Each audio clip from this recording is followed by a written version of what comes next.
الحمد لله نحمده ونستعينه ونستغفره ونؤمن به ونتوكل عليه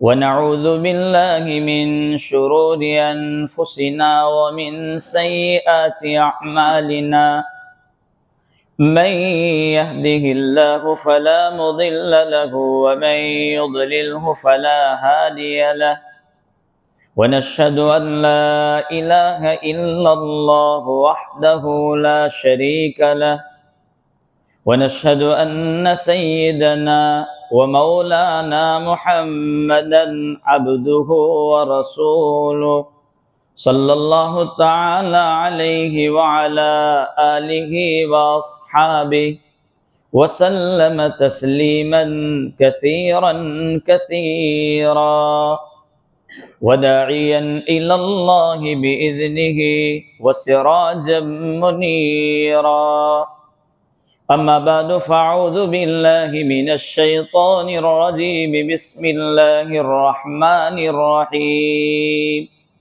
لقد من الله على المؤمنين إذ بعث فيهم رسولا من أنفسهم يتلو عليهم آياته ويزكيهم ويعلمهم الكتاب والحكمة صدق الله مولانا العظيم قال النبي صلى الله تعالى عليه وسلم إنما بعثت معلما وقال عليه الصلاة والسلام بعثت لأتمم مكارم الأخلاق أو كما قال رسول الله صلى الله تعالى عليه وسلم صدق الله وصدق رسوله النبي الكريم قال الله تبارك وتعالى في شان حبيبه إن الله وملائكته يصلون على النبي يا أيها الذين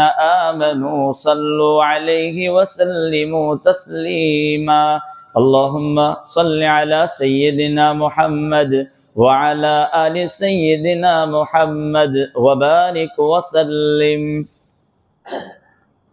قابل صد تکریم معزز علماء کرام، بزرگان محترم اور عزیز ساتھیوں، گزشتہ سے بات یہ چل رہی ہے کہ نبی کو بھیجنے کا مقصد کیا ہوتا ہے، نبی کو دنیا میں کیوں بھیجا جاتا ہے. اس سلسلے میں قرآن کریم کی آیت جس کو میں نے خطبے میں پڑھا، اس کا گزشتہ بھی میں نے ترجمہ پیش کیا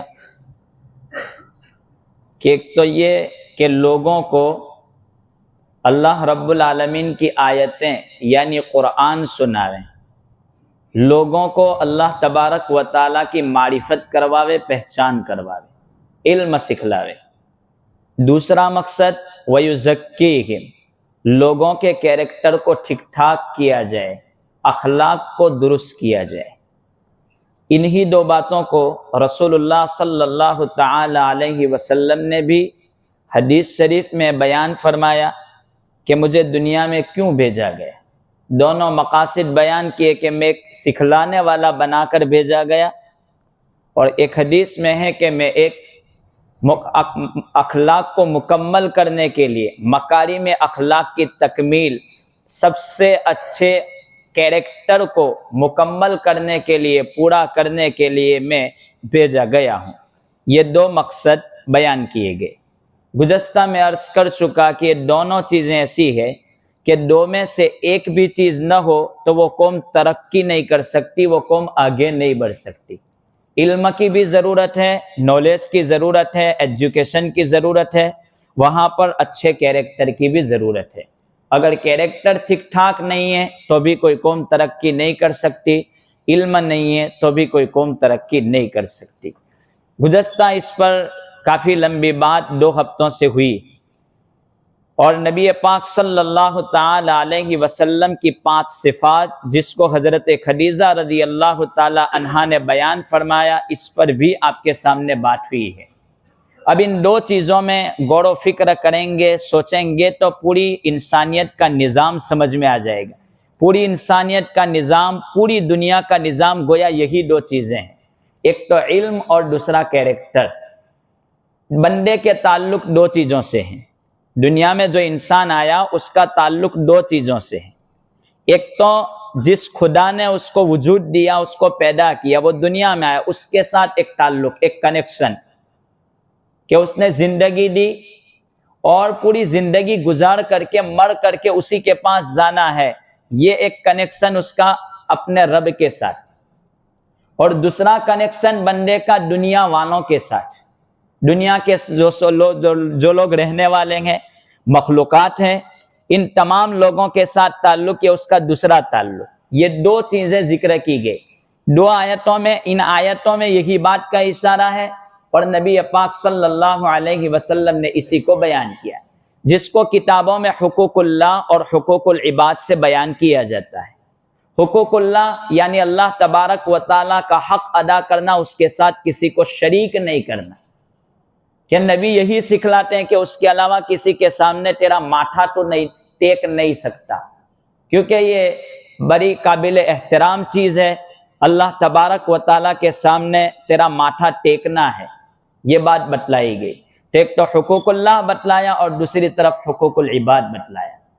حقوق اللہ، اللہ تبارک و تعالیٰ کے حق میں کسی کا ساتھ شریک کرنا، یہ اتنا بڑا گناہ ہے کہ اس کی معافی نہیں ہو سکتی۔ دوسرے گناہوں پر اللہ تبارک و تعالیٰ معافی دے دیں ممکن ہے، لیکن اس گناہ میں معافی نہیں مل سکتی۔ قرآن نے بیان کیا ان اللہ لا یغفر ان یشرک بہ ویغفر ما دون ذلک، کہ شرک کے علاوہ سب گناہ معاف ہو سکتے ہیں، شرک کی معافی نہیں۔ شرک اتنا بڑا گناہ کیوں؟ اس کی بڑی وجہ کیا؟ اس کو ایک مثال سے سمجھیں۔ ایک بادشاہ کسی حکومت کو لے کر کے بیٹھا ہے، تو ایک بندہ تو اس حکومت میں ایسا ہے جو بادشاہ کی نافرمانی کرتا ہے، اس کے اصول کو نہیں مانتا، قانون کو نہیں مانتا، قانون کو فالو نہیں کرتا، ایک تو وہ بندہ ہے۔ دوسرا وہ بندہ ہے جو بادشاہ کا ہی انکار کر دیتا ہے کہ تیری بادشاہت ہی مجھے منظور نہیں ہے، تو اس کو تو معافی مل سکتی ہے، لیکن جو بادشاہت کا انکار کر دے اس کو پھانسی ہو سکتی ہے۔ اسی طریقے سے ایک بندہ باپ کا نافرمان ہے، باپ کی باتوں کو نہیں مانتا، اس کی اطاعت نہیں کرتا، اس کے کام کو پورا نہیں کرتا، ایک تو یہ بندہ ہے۔ لیکن ایک دوسرا بندہ وہ ہے جو باپ کا انکار کر دے، میں تجھے باپ ہی نہیں مانتا، تو میرا باپ ہی نہیں ہے۔ اسی طریقے پر یہ دنیا کی پوری ملکیت اللہ تبارک و تعالیٰ کے، کوئی اس کا شریک نہیں ہے۔ اس میں اگر کوئی بندہ ایک تو نافرمانی گناہ کرتا رہے، ایک تو یہ بندہ ہے، اور دوسرا وہ بندہ ہے کہ اللہ میں تجھے اکیلا مانتا ہی نہیں، تیرے ساتھ میں کسی اور کو بھی شریک سمجھتا ہوں، یا میں تیری خدائیت کو ہی نہیں مانتا، اس لیے اس کی معافی نہیں ہو سکتی۔ اللہ تبارک و تعالیٰ شرک سے ہماری حفاظت فرمائے۔ اس پر لمبی بحث آپ کے سامنے ہو چکی کہ دو چیزیں ہیں، ایک تو علم، اور علم سے کیا مراد کہ وہ علم جو بندے کو اپنے رب سے جوڑ دیں، ایک یہ بات۔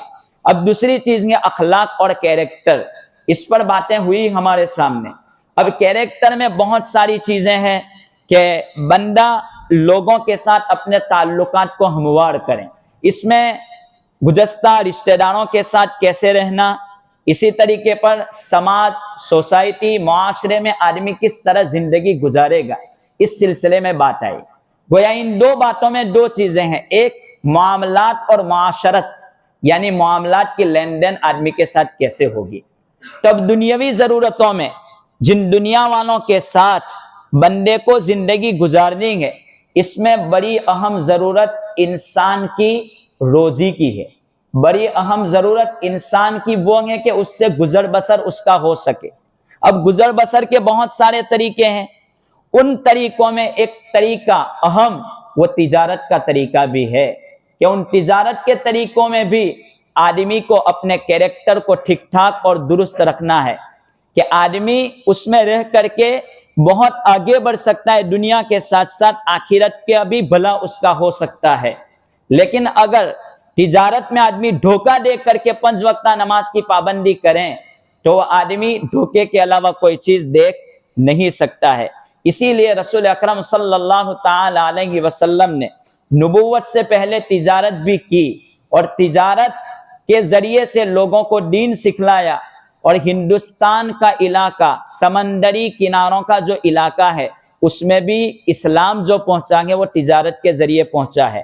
سری لنکا کا ساحلی اور سمندر کے کناروں کا علاقہ اس میں بھی اسلام تجارت کے ذریعے پہنچا ہے۔ ہارون رشید کے زمانے میں انڈونیشیا میں اسلام تجارت کے طریقے پر پہنچا ہے۔ تو تجارت یہ بہت اہم رول ہے دنیا میں رہنے کے لیے۔ تجارت کے بغیر دنیا کا نظام چل نہیں سکتا ہے، دنیا کا نظام بالکل بریک لگ جائے گی، دنیا کا نظام آگے نہیں چل سکتا۔ تو معاملات میں سب سے اہم ضرورت تجارت کی بھی ہے۔ تجارت میں بھی کیریکٹر کو ٹھیک ٹھاک کرنے کی ضرورت ہے۔ آج ہمارے کیریکٹر کا معاملہ کیا ہے وہ خود ہم سوچ سکتے ہیں، سمجھ سکتے ہیں۔ نبی پاک صلی اللہ تعالی علیہ وسلم کا سب سے پہلا رشتہ نکاح کا جو ہوا یہ تجارت کے عنوان سے ہی ہوا ہے۔ حضرت نبی پاک صلی اللہ تعالی علیہ وسلم کو جب حضرت خدیجہ رضی اللہ تعالی عنہا نے مال دے کر کے بھیجا ہے تجارت کے لیے شام، واپسی پر آپ کی ایمانداری کا جب اندازہ ہوا تو حضرت خدیجہ رضی اللہ تعالی عنہا نے پیغام بھیجا کہ میں نکاح کرنا چاہتی ہوں۔ تو آپ کی نکاح کا ایک ذریعہ تجارت ہی ہوئی، اور تجارت ہی کی بنیاد پر حضرت خدیجہ رضی اللہ تعالی عنہا سے نکاح کے بعد وہ مال جب جمع ہوا تھا تو اسلام میں وہی مال سب سے پہلے خرچ کیا گیا۔ یہ تجارت ہی کی بنیاد ہے۔ نبی پاک صلی اللہ تعالی علیہ وسلم نبوت سے پہلے تجارت کیا کرتے تھے، عرب میں بڑے بڑے بازار لگا کرتے تھے۔ ان بازاروں میں ایک میلہ لگا کرتا تھا۔ اب میلوں میں عالم کیا تھا کہ لوگ اپنی چیزیں لا کر کے بیچا کرتے تھے۔ ایک مرتبہ نبی پاک صلی اللہ تعالی علیہ وسلم نے اپنے غلام کو لے کر کے گئے، 20 اونٹ لے کر کے گئے میلے میں بیچنے کے لیے کہ اس کو بیچنا ہے، 20 اونٹ، اور اس میں سے ایک اونٹ لنگڑا تھا۔ اب وہ لے کر کے چلے گئے، اور کسی کام سے جب آپ کو جانا ہوا تو غلام کو یوں کہا کہ سن، یہ 19 اونٹ تو جو قیمت ہے اسی قیمت میں بیچنے کے ہیں، لیکن ایک اونٹ لنگڑا ہے، اس اونٹ کی قیمت آدھی لے لینا، آدھی قیمت معاف کر دینا، اس طریقے سے تجھے بیچنا ہے، دھوکہ مت کرنا۔ یہ بات کہہ کر کے حضور چلے گئے۔ جب آپ واپس آئے تو 20 اونٹ بیچے جا چکے تھے، چلے گئے تھے۔ حضور نے پوچھا کیا ہوا؟ کہا بیچ دیے۔ کہا کہ تو نے بتلایا تھا کہ وہ ایک اونٹ لنگڑا تھا؟ کہا کہ وہ تو میں بتانا بھول ہی گیا۔ کہا کہ وہاں کہاں سے خریدنے کے لیے آئے تھے؟ کہا کہ حضور وہ تو یمن سے خریدنے کے لیے آئے تھے، یمن سے۔ کہا کہ ٹھیک ہے۔ حضور صلی اللہ تعالی علیہ وسلم پتہ پوچھتے پوچھتے پوچھتے یمن پہنچے، اور یمن پہنچنے کے بعد پوچھتے ہیں یہاں پر کوئی اونٹ خرید کر کے آیا ہے مکہ سے؟ کہا کہ ہاں۔ ایک آدمی کے پاس گئے، کہا کہ آپ نے کہاں سے اونٹ خریدے؟ کہا کہ ہم تو وہاں بازار اور میلے میں سے اونٹ خرید کر کے آئے۔ کہا کیسے خریدے؟ کہا کہ یہاں سے مالک نے ہم کو بھیجا تھا کہ عبداللہ ابن محمد نامی ایک بندہ ہے، وہ بڑی اچھی تجارت کرتا ہے اور وہ بڑے اچھے اونٹ بیچتا ہے، اس کے پاس سے آپ کو اونٹ خرید کر کے آنے ہیں۔ تو یہ 20 اونٹ ہم نے محمد بن عبداللہ کا جو مال تھا انہی میں سے خریدے ہیں۔ کہا کہ ٹھیک ہے۔ اس میں سے ایک اونٹ لنگڑا ہے، آپ نے دیکھا ہے؟ کہا کہ ہم کو تو معلوم نہیں پڑا کہ ایک اونٹ لنگڑا ہے۔ چنانچہ پتہ پوچھا گیا کہ ایک اونٹ لنگڑا تھا، اندر سے لنگڑا اونٹ نکلا۔ کہا کہ ایک بات کرو، آدھی قیمت اونٹ کی آپ واپس لے لو۔ کہا کہ وہ تو ہم لے نہیں سکتے۔ کہا کہ ایک بات کرو، اب وہ اونٹ واپس دے دو اور آپ کے اونٹ کی قیمت آپ پوری کی پوری واپس لے لو۔ چنانچہ وہ اونٹ کی قیمت حضور صلی اللہ علیہ وسلم نے واپس دے دی، اور وہ اونٹ لے کر کے آپ واپس چلے آئے۔ اب اس کا فائدہ کیا ہوا؟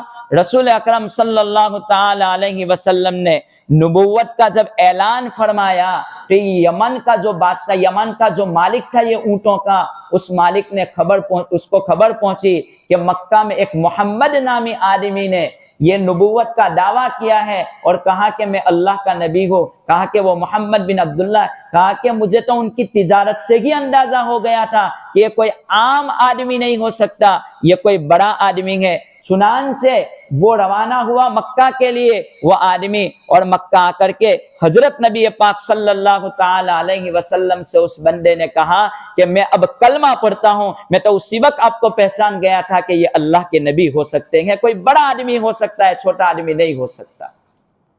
خلاصہ کلام یہ کہ جہاں معاملات اور معاشرت تمام چیزوں کے آدمی کو ٹھیک ٹھاک رہنے کی ضرورت ہے، وہاں پر آدمی کو اپنی تجارت میں بھی ٹھیک ٹھاک رہنے کی ضرورت ہے، وہاں پر دھوکے سے کام نہ کیا کریں۔ آج ہماری تجارتیں دھوکے کے ساتھ ہو چکی ہے، اور لوگوں کو دھوکا دینا، میڈ ان چائنا کا بورڈ ہٹا کر کے، اس کی پٹی ہٹا کر کے میڈ ان جاپان بنا کر کے بیچنا، یہ دھوکا ہے۔ وہ آدمی جنت کی خوشبو نہیں سونگھ سکتا۔ رسول اکرم صلی اللہ تعالی علیہ وسلم نے فرمایا کہ 3 آدمی جنت کی خوشبو نہیں سونگیں گے، ان کو 3 آدمیوں کو جنت کی خوشبو بھی نہیں ملے گی۔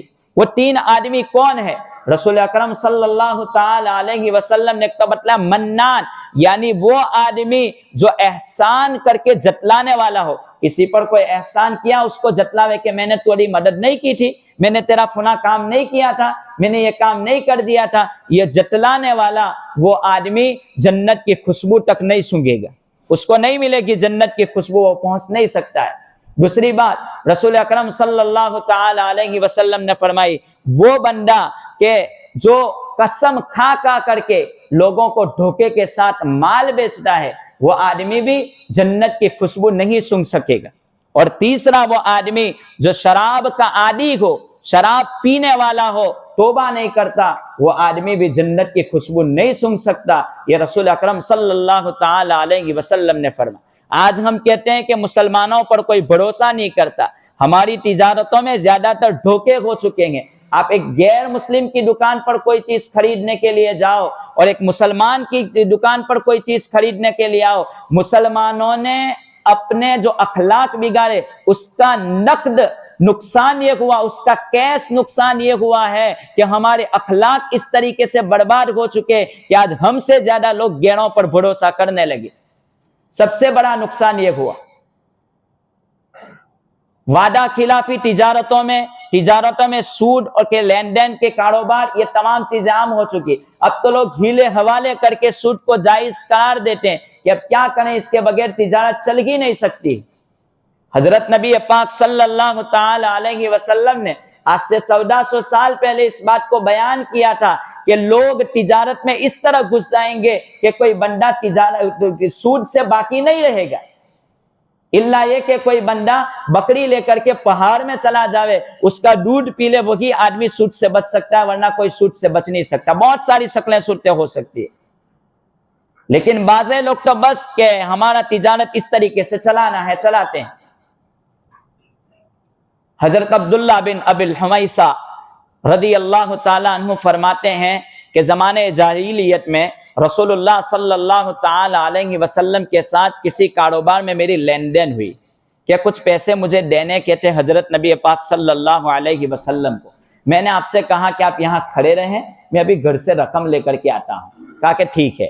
حضرت نبی پاک صلی اللہ علیہ وسلم تو وہاں کھڑے رہے، اور میں تو بھول گیا گھر جا کر کے۔ 3 دن کے بعد مجھے وہ وعدہ یاد آیا کہ چلو میں نے ایک وعدہ کیا ہے، اس وعدے کو پورا کرنا ہے۔ تو 3 دن کے بعد میں نے گھر جا کر کے دیکھا، کہا کہ حضور تو گھر پہ نہیں ہے۔ پھر میں نے وہ جگہوں پر تلاش کیا جہاں پر حضور مل سکتے تھے، کسی بھی جگہ پر نہیں ملا۔ ڈھونڈتے ڈھونڈتے میں اس جگہ پر پہنچا جہاں پر رسول اللہ صلی اللہ تعالی علیہ وسلم سے میں نے وعدہ کیا تھا کہ آپ یہاں کھڑے رہیں، میں ابھی آتا ہوں۔ میں نے جا کر کے کہا حضور معاف کرنا، 3 دن ہو گئے اور آپ سے وعدہ کر کے گیا تھا۔ حضور نے صرف اتنا کہا کہ تو نے مجھے بڑی تکلیف دی ہے، اور 3 دن وعدہ کیا تھا تو 3 دن تک اس انتظار میں حضور کھڑے رہے۔ آج ہماری تجارتوں میں دھوکے، ساری چیزیں۔ تو بات چل رہی تھی کہ کسی بھی قوم کو ترقی کے لیے 2 چیزوں کی ضرورت ہے۔ اپنے ہر معاملات میں اس کو اخلاق درست کرنے کی ضرورت ہے، چاہے وہ معاشرت کا معاملہ ہو، رہن سہن کا معاملہ ہو، یا پھر وہ اپنی تجارت اور لین دین کا مسئلہ ہو۔ ان تمام مسائل میں اس کو اپنے کیریکٹر اور اپنے اخلاق کو درست کرنے کی ضرورت ہے۔ اور دوسرے نمبر پر ضرورت ہے علم کی، وہ علم کے جو بندے کو اپنے رب کی پہچان کروا دے۔ یہ 2 چیزوں کی ضرورت ہے۔ اسی سے میں نے اپنی بات شروع کی تھی گزشتہ۔ اب آج کل ماحول کیا ہے کہ ہم سوچتے ہیں چھوٹے بچوں کو دین کی بات کیا بتلاویں۔ چھوٹے بچوں کو دین کی بات بتلانا یہ شریعت میں ایک بہت بڑا مقام رکھتی ہے۔ کیسے کہ ہم پیدا ہوئے، ہماری آنکھیں بھی برابر کھلتی نہیں تھی، ایسے وقت میں شریعت نے کہا کہ ایک کان میں اذان دو نے، دوسرے کان میں آپ اقامت پڑھو، تکبیر پڑھو۔ اب وہ تو کچھ سمجھ نہیں سکتا، کوئی بات تھی تبھی تو شریعت نے حکم دیا کہ اذان اور اقامت کہی جائے، تو چھوٹے بچوں میں یہ بات اثر کرتی تھی، اسی لیے شریعت نے حکم دیا۔ اسی لیے ضروری ہے کہ اپنی اولاد کو جہاں ہم بڑی بڑی ڈگریاں دلانے کے پیچھے ہیں، وہاں پر ضرورت ہے کہ ہم دین کی اس قدر تعلیم دے دیں کہ وہ کتنا بھی بڑا انجینئر اور ڈاکٹر اور وکیل بن جاوے تو وہاں جا کر کے وہ شرک نہ کر سکے، وہ اللہ کے علاوہ کسی کے سامنے نہ جھک سکے۔ ورنہ آج کل کے حالات ہمارے سامنے ہیں، معاملات یہاں تک ہے کہ آدمی تھوڑا بڑا بن جاتا ہے تو لوگوں میں اپنا ویلیو باقی رکھنے کے لیے، ڈرے ہر ایک کے دل کو خوش کرنے کے لیے وہ مورتی کے سامنے بھی جھک جاتا ہے۔ کہاں کہ سیاست میں یہ کام کرنا پڑتا ہے، یہ کہہ کر کے وہ جھک جاتا ہے۔ تو جب آدمی کچھ بھی کر سکتا ہے، ایسے وقت میں سب سے بڑی ضرورت اس بات کی ہے کہ مکتب کی تعلیم، چھوٹے بچوں کو اس کی تعلیم دلوائی جائے، گھروں میں یہ ماحول قائم کیا جائے کہ وہ شریعت کو اور اللہ تبارک و تعالیٰ کی بات کو سمجھ سکیں۔ اور دوسری بات، کیریکٹر کو درست کیا جائے۔ آج کل ہم سمجھتے ہیں اخلاق کس کو کہتے ہیں؟ اخلاق یہ چیز ہے کہ آدمی ہر معاملے میں جس کے حقوق ہے اس کو ادا کیا جائے، کسی کے حق کو ضائع نہ کیا جائے، یہ سب سے بڑی بات۔ اخلاق کی 3 قسمیں، اسی پر بات ختم۔ اخلاق 3 قسم کے ہوتے ہیں، ایک اخلاق حسنہ، ایک ہوتے ہیں اخلاق کریمہ، اور ایک ہے اخلاق عظیمہ۔ اخلاق حسنہ کس کو کہتے ہیں؟ میں نے کسی کو چائے پلا دی، اس نے مجھ کو چائے پلا دی، یہ ہے اخلاق حسنہ۔ میں نے کسی کو پانی پلایا، اس نے مجھے پانی پلا دیا، یہ ہے اخلاق حسنہ یعنی بدلہ۔ ایک ہے اخلاق کریمہ۔ اخلاق کریمہ کس کو کہتے ہیں؟ میں نے کسی کو چائے پلائی، اس نے مجھے دودھ پلایا، اس نے مجھے کافی پلائی، اس نے مجھے کھانا کھلایا، یہ ہے تھوڑا اوپر چڑھ کر کے اخلاق کریمہ۔ اور ایک ہے اخلاق عظیمہ، یہ کس کو کہتے ہیں؟ تو کہ اخلاق عظیمہ اس کو کہتے ہیں گالیاں دے اس کو بھی دعائیں دینا، کہ جو غلط کام کرے اس کو بھی دعائیں دینا۔ اور اسی کو قرآن کریم میں رسول اکرم صلی اللہ تعالی علیہ وسلم کی صفات میں بیان کیا، انک لعلی خلق عظیم، اے رسول آپ تو بہترین اخلاق کے دلدار، بہترین اخلاق والے ہیں، یہ ہے اخلاق عظیم۔ یہ عظیم جو لفظ ہے نا، وہ تو حضور کے اخلاق کی عظمت بیان کرنے میں بھی چھوٹا نظر آ رہا ہے، کیونکہ یہ عظیم لفظ حضور کے اخلاق کی عظمت کو بیان نہیں کر سکتا۔ کیسی عظمت اور کیسی بات تھی۔ حالانکہ رسول اکرم صلی اللہ تعالی علیہ وسلم کے ساتھ ایسا نہیں تھا کہ بدلے کی طاقت نہیں تھی، صحابہ سب کچھ کرنے پر قادر تھے، لیکن اس کے باوجود رسول اکرم صلی اللہ تعالی علیہ وسلم نے یہ پیش کر کے امت کو بتلا دیا۔ خلاصہ کلام یہ کہ کسی بھی قوم کی ترقی کے لیے 2 چیزیں ہیں، ایک تو اپنے رب کو پہچاننا، دوسرا دنیا والوں کے ساتھ معاملہ درست کر لینا۔ اگر 2 میں سے ایک بھی چیز نہیں ہوئی تو وہ قوم ترقی نہیں کر سکتی، وہ قوم مار کھائے گی اور وہ قوم ذلیل ہوگی اور وہ قوم پیچھے رہتی چلی جائے گی۔ تو ان دونوں چیزوں کی ضرورت ہے۔ اللہ تبارک و تعالی ان باتوں کو سمجھ کر عمل کی توفیق عطا فرمائے۔ آمین۔ وآخر دعوانا الحمدللہ رب العالمین۔